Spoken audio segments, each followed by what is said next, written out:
Well, hello and welcome to this week's episode of the Universe of Magic podcast. I'm John. I'm one of your hosts, and I'm joined by my co-host. He's back. Johnny, welcome. What's happening? I'm happy to be here. I'm happy to talk about Disney. I'm 65 days out from my Disneyland trip, and I'm chomping at the bit. I'm in a bunch of Facebook groups. I'm in a gluten-free Facebook group where we talk about Disney dining. So my dining date is coming up in a few days. So I'm trying to get the inside scoop of what we need to eat, where we need to eat. So I'm really starting to dive into the planning here. We will touch on on a bunch of stuff, but yeah, so now you're 65 days out. I'm kind of in a wilderness of not having a trip planned because I just came back from a trip 2 or 3 days ago. So yeah, this is the lull. This is the lull post trip. This is going to be a lull. I will tell you, I got Sunday after I got home from church, I took a 4-hour nap. It was glorious. I slept 10 hours last night. We're there's balance being returned to the universe. So we are good to go. So let's touch up on my trip real fast. So if you were following along, we did 2 nights at Beach Club, 2 nights at Poly, 2 nights at Grand Flow, the new studios. Wow. Yeah. At Grand Floridian, the DVC studios, bravo. It was great. You got pictures of that studio, right? I do have some. We were in the 4th floor, so we had the vaulted ceiling. So I'll throw in the one picture when we do a post, but there was one picture of just the vaulted ceilings. It was really gorgeous. Didn't really have necessarily a good firework view. However, the Polynesian on the 4th of July for fireworks, we were adjacent to Cinderella's castle. It was glorious. We just sat there. We didn't even bother going into the parks. We had dinner at California Grill, at 5:30 that night. We were just blown away by how good that was. What'd you get? I had the so it was $80 to walk in the door, and then to accompany that, we had the $80 steak. So I joked with you and Alyssa in the group chat that there is a new leader in the clubhouse for expensive meals. I believe the total is around 437. Let me see if I can find that. And here's the thing, we did it because 4 years ago when we took my other nephew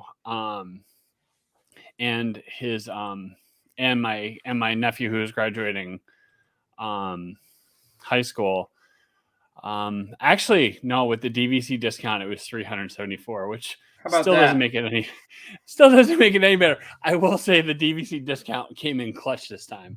Yeah. On a lot of the stuff. But yeah, that was great. We started off, I know I'm kind of going backwards here. We started off with a lot of travel woes. We were delayed 2 hours flying out of Buffalo. So we kind of had to call a lot of audibles. The great part about it was we had dinner at Trails End the night we arrived, and we kind of learned the hard way. You can't exactly just take an Uber to Trails End. You have to go to the front part and then take a bus, which was fun. Yeah. It's down by Hoop-de-Doo, right? Yes, it's down by Hoop-de-Doo. And then the great part about it, and there were some really great cast member interactions. First of all, shout out to Pete, who after we left and took the boat from Fort Wilderness Campgrounds to Magic Kingdom, saw us waiting there for our bus, took us from the Magic Kingdom to Beach Club. So Pete, shout out to you. Yeah, that was great. Next morning, we started off solid with Topolino Terrace. I mean, for some great character interactions. Riviera, right? Riviera. Yeah, that was great. What'd you get there? Steak and unlimited steak for $40. Man, they have a sandwich, a breakfast sandwich. I can't think of what's on it, but I know it was slamming. It was absolutely slamming. I think it was ham and like a devil, not like a egg Benedict or I don't know, but they had some good stuff there. By far, the character interactions were great. Just it was a good start to the trip. Yeah, so that leads us to the other thing that we were going to talk about. So in the beginning of June, we talked about doing a subscriber challenge, where I would stupidly take a shot of Beverly for every 10 that we got. And needless to say, we got up to 13. My stomach was not liking me a lot that night. But do you want to watch the video and we'll react, do I want to watch the video? The people who subscribed based upon the fact that you would be drinking these, they want to see the video. They need evidence. Well, so, and shout out to one of our board members, Cindy, who just shared the crap out of our podcast, got a lot of people to subscribe. So, all right, let's see if we can get this to work. All right. And here he is. This is... How many is that? How many shots is that? That is 13 together. So oh my goodness! 2. There you go. You're down 2. Here we go. No. This is starting it. So my niece is interjecting. You're slamming these. You're not taking any hesitation. Worse. It gets so much worse. Oh my God! This is number 5. You look like you're not phased right now. Oh, it looks like it's starting to set in. It's setting in. Yep. There's 6. Oh, the grimace is there. It's a strong grimace. 6 is where you look broken. Let's see if he continues. 7, he's doing this for you guys. Oh, wait, this gets better. And here's number 8. This is like a full cup of Beverly now. Yes. Oh, my God. I think that's 8. At this point, do you have an audience? Are people watching? Actually, yeah, I'll talk about that. Do you want me to pause it and we'll... Or, No, let's finish. I want to ride it out. All right. Oh my goodness! For those listening to the audio version of this podcast, he is struggling right now. He's about 10 shots of Beverly in, and he is struggling. Oh my goodness! He's got his final 2, I believe. Yep. You don't look like you're gonna go on at this point. You look like you're about to quit. Regrettable life choice. What did you say? I said regrettable life choices. You're sticking to it. I think it's the last one. Oh, there it is. He did it. Yeah. That was the man's true to his word. Yeah. It was something. So, but yeah, if you flash back to that little kid that walked in front of me, I stopped for a second and I was good, and then all of a sudden this person walked in the frame and I saw him, and the look of disdain, I'm like, come on.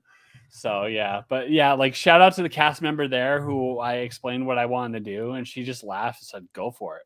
And there was another gentleman who was just sitting there drinking Beverly, I think for like a half hour, just chatting with the cast member, just, taking a shot like every 5 minutes. And what was like his chatting? He just enjoyed it. Like he just enjoyed the taste of it. So it's like he just continued to go on about it. So it was, yeah. Interesting. You should have got his info. We could have got him on the show. We could have talked about it. Yeah, So yeah, it was interesting. That was like, I think that was right before we went on Guardians. No, right after we paid for the Lightning Lane to go on Guardians, which, by the way, 2 things real quick on the whole trip recap thing. Getting a boarding group, super easy compared to Rise. And I don't know, and this was 4th of July weekend. Like I would have thought it would have been really hard, but it wasn't. So, I mean, and then the fact that we were able to get a Lightning Lane, I think like Thursday, last Thursday for an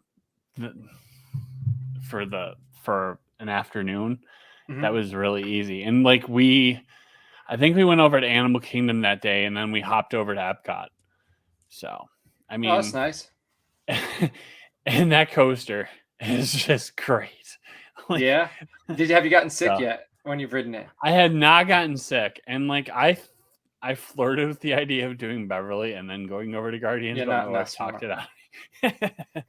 But I was like, I was legit sick to my stomach for about 2 or 3 hours, and I was up Ugh. until like after 12 o'clock that night. I don't even know if Beverly has caffeine in it. That's dedication like- to the brand, though. That's dedication to Moments That's of what I Magic thought, though. Travel, Like, and that's dedication to the podcast. So, everybody needs to be lifting you up a little bit after that, because you came through. We grew the following. You put it out there, and you followed through, man. I dig it. yeah. Well, I would suggest tonight we're going to be talking about first timers, man. And if you're a first timer, I would suggest you don't try the Beverly. If that's a call in to what we're going to be discussing. However, if you are new to the podcast, like and subscribe, and I'll go ahead and put that down there. But anyway, yeah, we're talking about traveling with first timers, and like the last, 2 or 3 trips, it's been traveling with first timers. We've had my in-laws, we've had my nephews, and then we had my twin niece and nephews, and I have a bevy of experience when it comes to just what I've experienced. And like sometimes it goes great, sometimes you think you know someone and you don't. So hey man, it's all part of traveling with traveling is great. I just went this year. I went with like 18 people on a trip, and it has its ups and downs, but at the end of the day, ultimately it's beautiful being with family members, being with loved ones, even though it's not always going to be rainbows and butterflies. It's kind of, especially now with the way Disney is, it's a little stressful at the moment. I'm sure they're going to work out the kinks, but it's with the planning, so things happen, but at the end of the day, we're in the most magical place on earth. It's incredible. I just planned a trip for 3 first-time families, and they're out there now, and they were definitely nervous. They were very nervous going into it, and they're 3 days in, and they're having a blast. So, and I think a lot of that is just there's so much information out there, like good or bad. You have news sources that just continuously bag on the product, and like we try to be balanced here in the fact that like not only do we love Disney or Universal, but we also I can tell you pretty much everything you need to know about the property and how to get around and stuff like that. That's like my wheelhouse. And maybe that's part of the reason why some people are struggling with the new changes, because we are so used to how it was, and that could be part of it. Maybe we need to adapt. Maybe we need to evolve and pick up the new system. But we're set in place. We like what we like, and we want to keep going back for the same things. But things are changing. We just need to get used to it, evolve. And you and I talked about it, like the whole spontaneity of pre-pandemic, of like how before, if you wanted to go, you didn't need to change your park pass and and try to make all these changes to like do what you need to do. You just did it, and I think like some of the changes are good that they've done. Like I appreciate the fact that like if someone has DAS and I don't necessarily want to like go all the way to the attraction and say, hey, can I get a return time? And if for those of you who don't know what DAS is, it's Disability Access Service. So basically you can get a return time, and whatever the wait time is, say it's like a 60-minute wait, you wait 50 minutes and then you ride the attraction. So like, some of the changes they've made are good. However, you and I talked about it, pre-show, it kind of removes the spontaneity of it. Like you have to find ways to be spontaneous when everything's so plan centric. Like one of the things that like I burned through was my phone battery, because it takes so much of your phone every day to just do stuff. Yeah. I think there could still be spontaneity, but I think you need to be more, if you can be more specific about when you travel.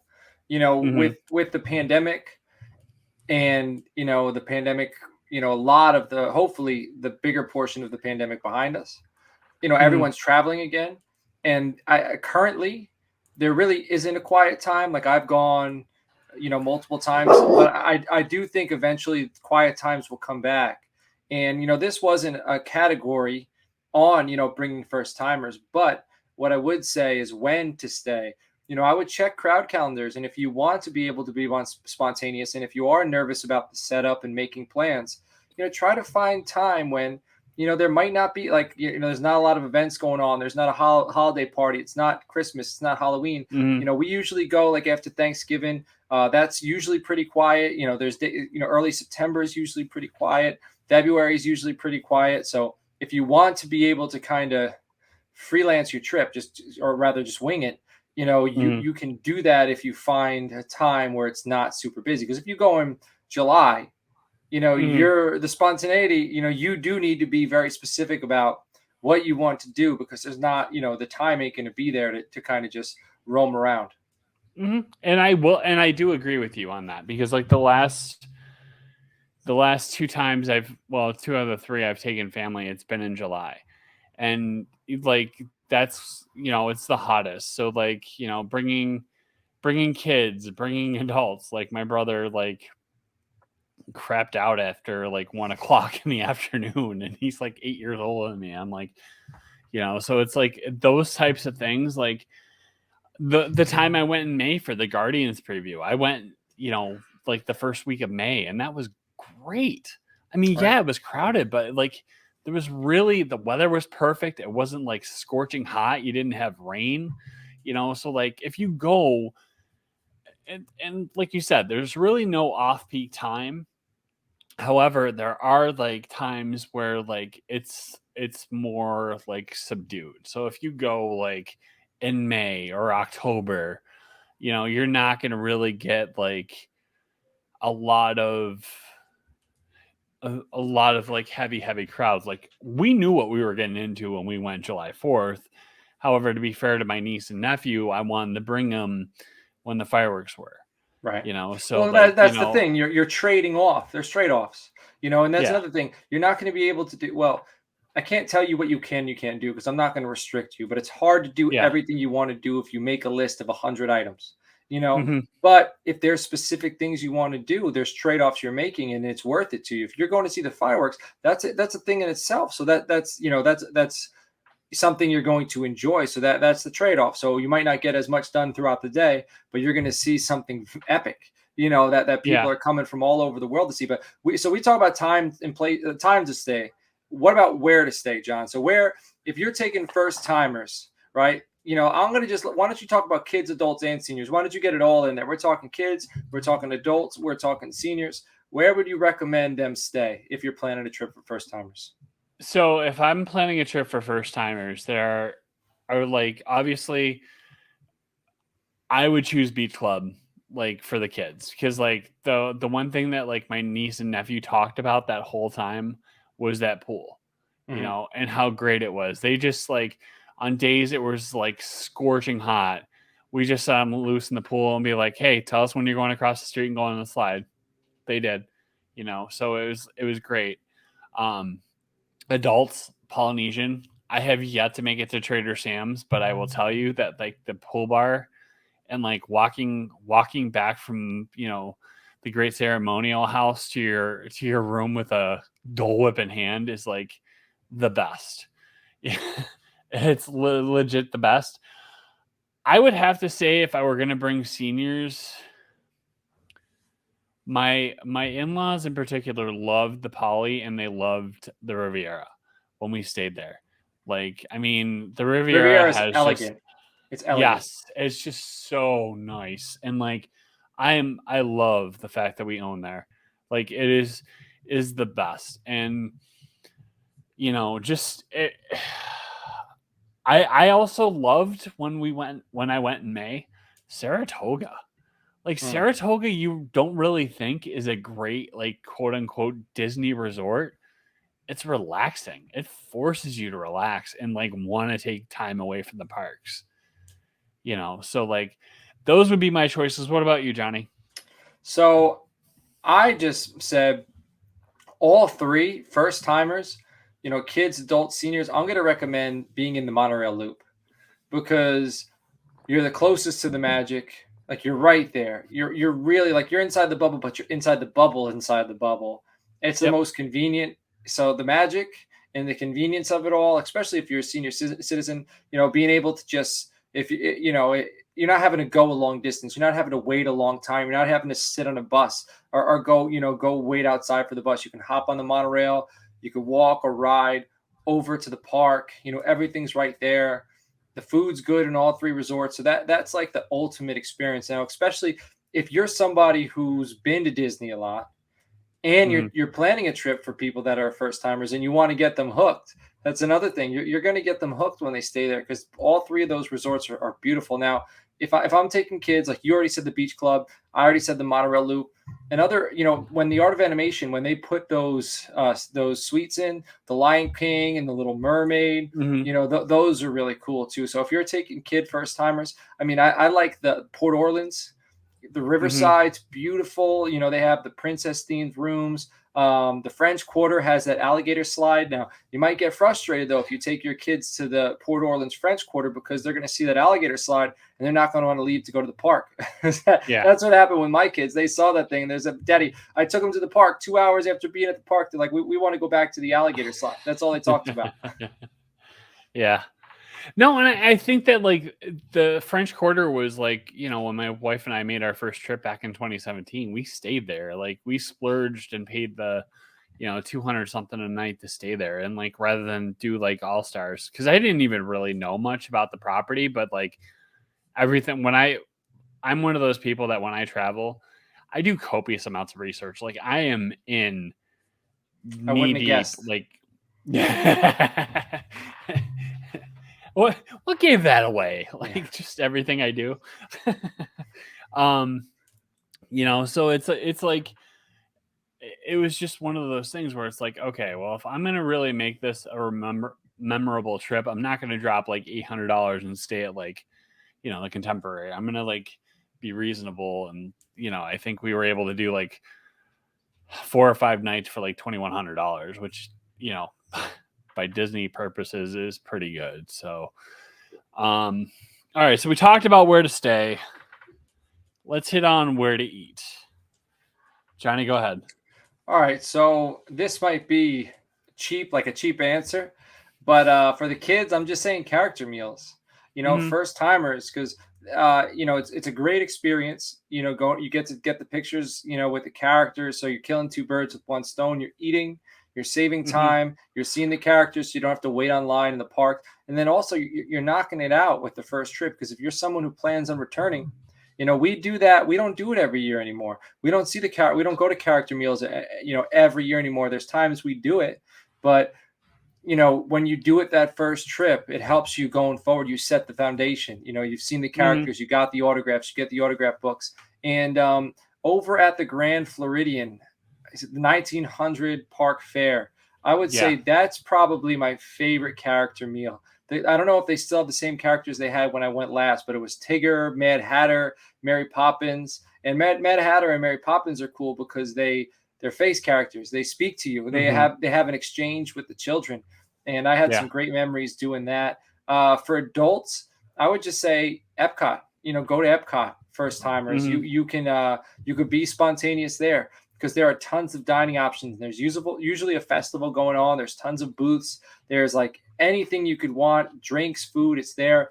And also Disney Springs, especially if you don't have children. Like, if you have children, you could bring them to Disney Springs. But if you're, a young couple, or even, if you're solo or you're just going with your friends and you go out there to Disney Springs, you could spend all night there. You can have a lot of time, a lot of fun. You could shop, you could drink, you can eat. And then for seniors, I would just recommend use the dining closest to you. If you're staying in the monorail loop, if you're staying at the Contemporary, you can go to Ohana at the Polynesian. You can go to the California Grill at the Contemporary. I would just try to stay local and enjoy where you are. Plan your trip, plan where you're staying based on, think about the dining options. So that way, you're not doing too much. You spend a lot of time at the park, maybe with your grandkids, you want to go back and chill. They're hanging out at the pool, and you don't have to worry about getting dressed early and then leaving, Yeah. hopping on a bus and going away. You can go right to where you're staying.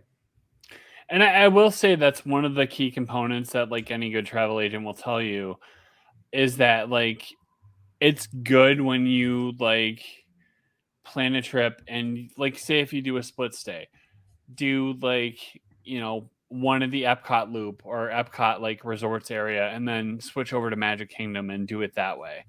You know, so like those are the, you know, some of the key things that we've done in the past. I mean, yeah, it's a pain in the butt moving, you know, 3 resorts in 6 or 7 days, but you're able to save a lot of time bus wise and like just enjoy the parks. Convenience. You know, so yeah. So for me, and I'll go ahead and just show some of the pictures, but for me, Topolino Terrace, I love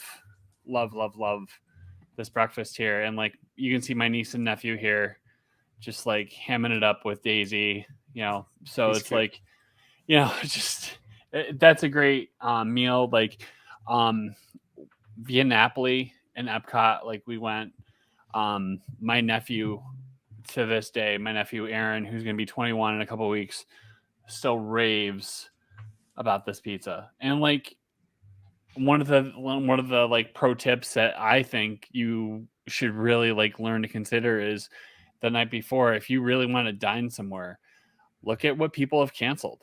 You will find a treasure trove of like reservations. So how would they do that? How would they look at what people have canceled? So like if you go on my Disney experience and you just see like, you know, we were able to find. So you're saying on the day of. Yeah. So if you can't make a reservation, people are going to cancel on the day of because some people make multiple reservations for a certain day knowing they can't go to all of them. Oh yeah. So you're saying the day before. Check availability or day before or the day of. Things pop up. Day before or day of. Like that's how we were able to find Via Napoli.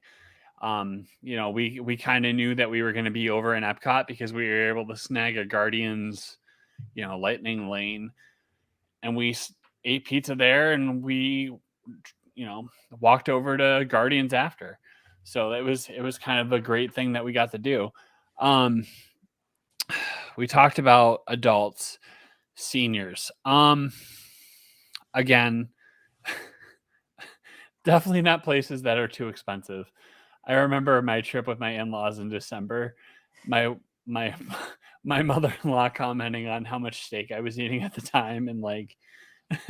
Well, not all seniors fall under the same category, John. Not all seniors. No. But however, you're putting them in a bucket right now. Justifiably so. Not really stereotyping. Okay.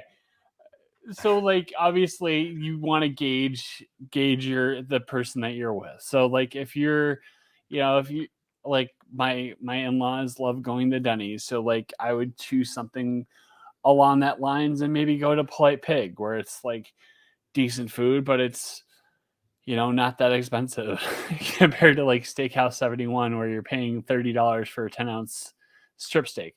You know what I mean? So like that's what I was meaning by that. I know a few seniors, especially my father's turning 70 this year. And he's the opposite, man. If he goes out, he wants to get dressed up. He wants to get a beautiful steak. Like he wants family pictures. He wants the setting to be beautiful. My mother, she wants the same thing. So, you know, I think John's correct when it comes to, I mean, when it comes to every group, the kids, the adults, the seniors, you do want to, you know what you're into.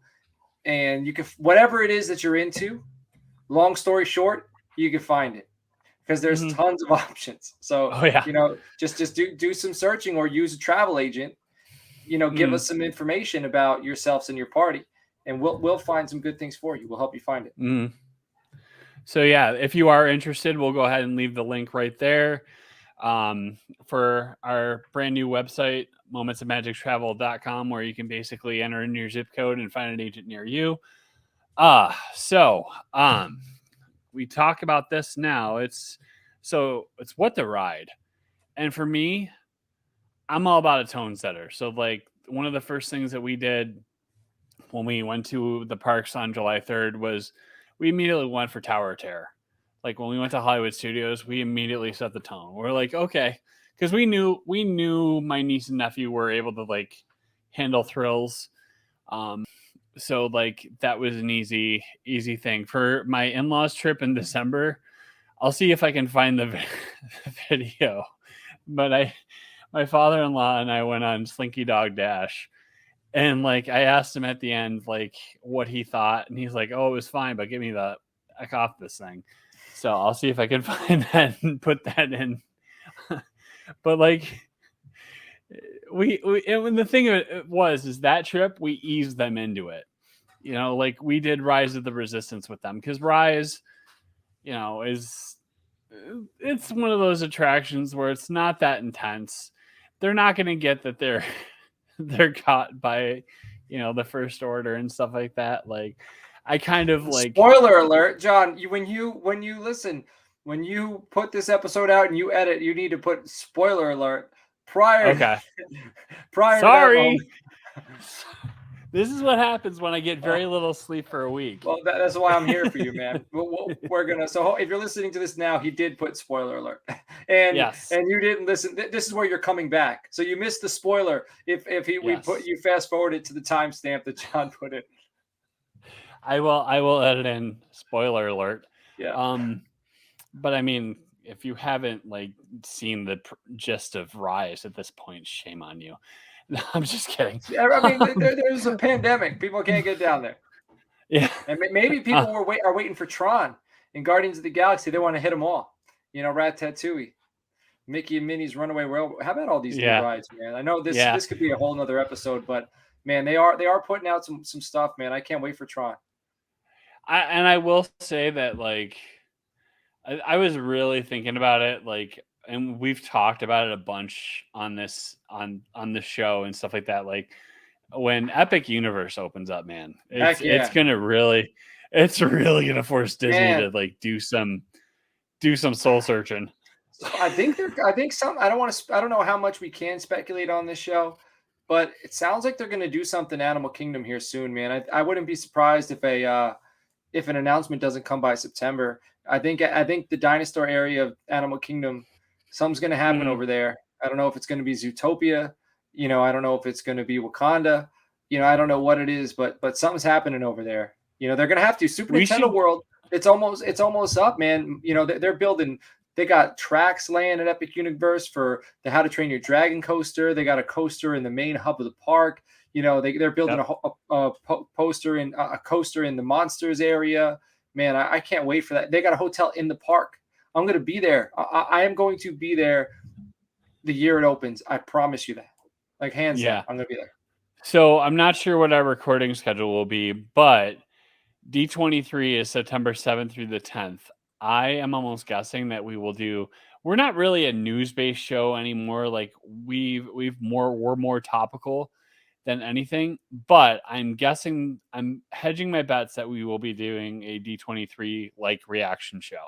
Let's do a prep show. Let's do a guest show. Let's do a bonus episode where we guess and prep, and then we'll do an episode afterwards where we discuss what actually came out and our thoughts about it. Yep, we'll do that. So we just went off on the tangent. Let me talk about the rides that I think that, so what I like to do, you said you like tone setters. I like to, with young kids, I like to go right to the Barnstormer. And I like to see, all right, let's get off the Barnstormer. What did you think? Did you love it? Mm-hmm. All right, let's step it up. Let's go to Mine Train. Let's go to Space Mountain. Let's go to Thunder Mountain Railroad. Did you not love it? All right, let's go to Dumbo. But I always like to start a New Fantasyland. That's another thing, like the character meals, where everyone goes to New Fantasyland, everyone goes to the character meals, but you got to do it on your first trip. It's super busy in the morning. Peter Pan's super busy. It's a small world. Winnie the Pooh, but you got to do them. You got to go to New Fantasyland first, and so I kind of like to go in that direction. That's really it. What's a ride? Everything's incredible, and also depends on when you go to Epcot, Spaceship Earth. That to me is classic Disney. I love Spaceship Earth, man. That I could sit in that. I could take that in the smells. I want to get a T-shirt made up. All right, when we get big enough that we have shirts made up. Last time I was there, I'm sure you saw this shirt when you were in Disney recently. You ever see the shirt that says "I'm here for the snacks"? Yeah. Yeah, and it has like a picture of Mickey ice cream pop, the pretzel. Yeah. I want to get one that says "I'm here for the scents." and I want to have the smell. Like I want to have the some sort of like the Soarin' logo, and then Rome is burning in Epcot, the rum and Pirates of the Caribbean. Like I need to get this made up, man. Yeah. I am here for the scents because I love that. I absolutely, so like we made a couple attempts when we were there with my twin niece and nephew. We made a couple attempts to make it on Spaceship Earth. And then finally, like after we were done with Guardians, we went on and it was great. And my nephew realized when we got to the part where, you know, you reach and you're going backwards, you know, he's like, "Oh, we're at the top of the ball now." And he Yeah. was just amazed at like how much is in that, because it doesn't seem that big of a space. But man, like, and I cannot, and I know it's probably shelved at this point, but I cannot wait till they redo it. Yeah. You know, just because it's a great Well, experience, and not redo it. Hopefully they keep most of the stuff, but I think they're going to change. They're going to add a few scenes, I thought. mhm. Yeah, and honestly, like for me, like going back to the ride thing, like there were pretty much the one trip I made with my other nephew a couple years ago. I remember we were on Mission Space, and like I did this thing where I like videoed him, and one of the part where like you were just like in the centrifuge and you're just spinning. He was like, "Oh my god, I love it," and he started laughing. Like that's when I knew that, you know, okay, this kid is a thrill seeker. He will like pretty much eat up everything else you throw at him. You know, so like the Guardians coaster, Addison and Carter, my niece and nephew, loved it. Like they wanted to go on it, and that's kind of like, okay, we were forced. I wouldn't say forced, but like we were pretty much given the choice that we had to like do Genie Plus one day, and like it was one of those things where it's just like, okay, because we were at Magic Kingdom, we got a late start, and like we were able to do a lot with it. Um, you know, but we were pretty much just at the point where we're like, okay, you know, let's just do stuff, you know, just stack with our DAS and stuff like that, and like because like the kids were getting kind of impatient, and that kind of brings us to our next point. Other things to consider when you go with other people. Like I joked, I don't know if I joked with you during the show, but or like before the show, you really get to know um your the people that you're with really well when you're at Disney. Like, you know, as far as like with the kids, like we explained to them, okay, would you rather wait in line or walk around and do stuff while you're waiting in line with my DAS and stuff like that? And they just weren't having the heat. So you got to consider heat, because in July it's hot. I mean, pretty much in Florida it's hot, period. Um, you know, but it's one of those things where it's like gauge the heat, gauge how tired they are from the day before. Like we were surprised the first couple of days we were with them. They were just troopers, man. They were up at like ready to go at like 6:30, 7 o'clock. We were able to get them to the parks and go. And then they crash come the latter part of the trip. Um, and it kind of, you know, we talked about this pre-show, but when you're a planner and you have someone that wants nothing to do with planning, it kind of throws you off for a Right. loop, and it kind of I, just I don't even want to say it's the current state of Disney, but it's almost to the point where like it removes when you're with someone that like you kind of have to meet them where they're at, you know, and Right. it's yeah. So What I have for other things to consider, I don't know if this is necessarily another thing to consider, but this is a thing to add for first timers. What I like to do, so a lot of the rides are from older movies, you know, like classics. Okay. mhm. And these movies are still great movies. The characters are still incredible characters. Like the brand was built on these characters. Like Mhm. they're worth watching. So what I like to do for, you know, clients or friends that are going for the first time, I have a list of classic Disney movies, you know, that cover attractions at the parks. and I like the Sword in the Stone doesn't get a lot of play. Mr. Toad's Wild Ride, even though Mr. Toad isn't there, especially if they're going around fall, because Mr. Toad's also has the Headless Horseman in there. So there's a lot of movies. I give them this list, and I did it with my family. What we like to do is, so we'll wait, we'll like 30 days out, or let's say 45 days out, we'll have a list of 15 movies. We'll try to check them all off. You could do this with Marvel movies, especially now that Marvel rides are starting to come out here, or Disneyland. So I like to have a little fun. I put a list of movies, I watch them, because this gets you kind of researched into these characters, so now you're bought in before you get there. But it also helps you pass the time while you're leading up to the trip. It gives you something to look forward to every night that you're going to be watching a movie with your family. Yeah, and that's the one thing too we were explaining with Splash Mountain is like, well, it's not really one of those movies you can watch, but this is pretty much where it comes from, and they really enjoyed it, and that's a lot of like the thing that I love about Disney, and this is kind of what I was explaining to my nephew, when we were there, is like, because he's like, wow, this is kind of like old school. I'm like, yeah, it's very old school. It brings you back to kind of like, Walt Disney's vision when he built this place.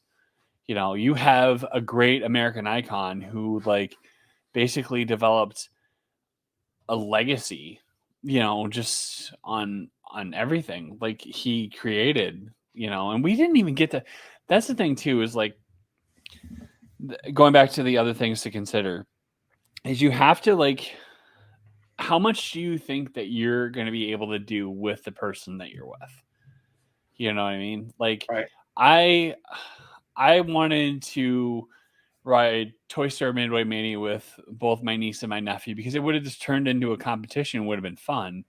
But because, things weren't really happening quite the way I wanted it to, we kind of had to call an audible, and it was just my nephew and I doing it. And like, I only got to ride it once that's like one of my favorite rides on property.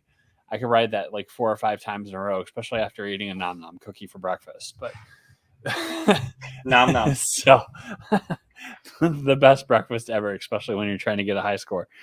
So anything else you want to add to this, man? I feel like we've gone almost 42 minutes here, and like we've covered a lot.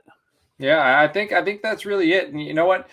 If you think there's something we didn't touch on, comment. We want to interact with you. Comment, ask us questions in the comments, and if it's something we didn't answer tonight, we'll check the comments and we'll come back and we'll spend some time answering. If there's enough questions in there, we could dedicate a segment to that. So, the show ultimately, like, we love Disney. So me and John are going to do this regardless. We're going to be talking about this regardless, but it's ultimately for you as well. So we want you guys to input, ask us questions, and we will try to answer as many as possible and give you some insight on what it is you're looking for. If you have a topic idea, universeofmagicpodcast@gmail.com. I mean, you can, of course, reach out to us. We'll, Johnny, if they want to contact you and plan a trip, how would they go about doing that? Johnny at momentsofmagictravel.com. I envy you because you got the shorter version. I just have the full name. So I am JohnOakes at momentsofmagictravel.com. And of course, you can check out our brand new website. And that, I think, will do it for us. So we forgot to. So I'm not sure if this is actually going to happen. We'll actually see. But Alyssa, who could not be with us this week, we'll see if she wants to add a little blurb for her channel, but she can be reached at Alyssa at momentsofmagictravel.com. For John and Johnny, we'll see you next week.